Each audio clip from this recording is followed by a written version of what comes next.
Hi hello friend. आज आपण बघणार आहोत पायदान, जे घरगुती आपल्याला बनवता येते. त्यासाठी साहित्य घरचेच असते. आपल्याला एक गोणी लागणार आहे, जे धान्याची म्हणा किंवा मिठाची, जे आपल्याला सहज घरी उपलब्ध असते व मिळते. त्यानंतर मी एक कपडा घेतलेला आहे, तो ड्रेसचा आहे. अम्ब्रेला फ्रॉक होता माझ्याकडे, त्याचा कपडा आहे. त्याची मी पट्टी कापली 2.5 इंचाची आणि ते पायदान बनवण्यासाठी मी त्याला गोल आकार दिला.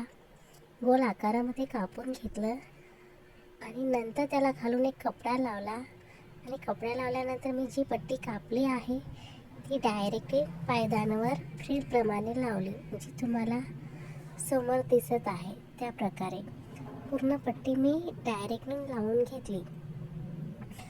तुम्हाला जर पट्टी एकदम लावता येत नसेल तर तुम्ही आधी पट्टीची फ्रिल बनवून घ्यायची, जशी मी समोर तुम्हाला दाखवत आहे त्याप्रमाणे पूर्ण पट्टीची एकमेकाला अटॅच करून फ्रिल बनवून घ्यायची, पूर्ण हळूहळू. आणि हे काम करताना थोडंसं सावधानी बाळगायची, कारण की कधी कधी फ्रिल बनवताना सुई हातामध्ये जायचे चान्सेस भरपूर असतात.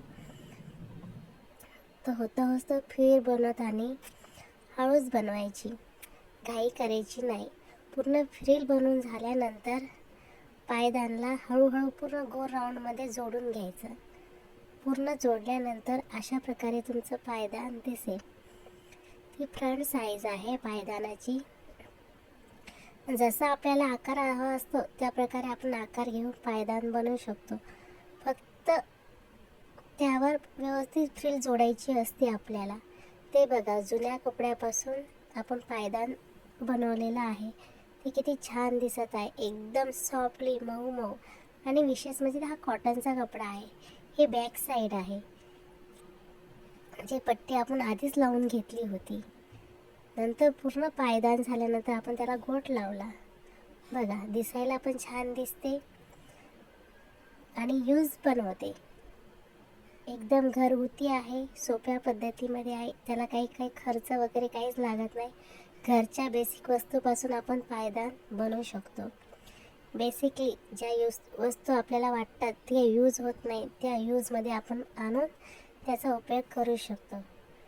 अशा प्रकारे मी घरच्या घरी पायदान बनवलेले आहे. तुम्ही बघू शकता, खूप छान आहे आणि कम्फर्टेबल आहे. पाणी वगैरे काहीच राहत नाही त्याच्यामध्ये, कारण की आपण त्याच्यामध्ये मेन कापडासारखी गोणी असते त्याचा वापर केलेला आहे.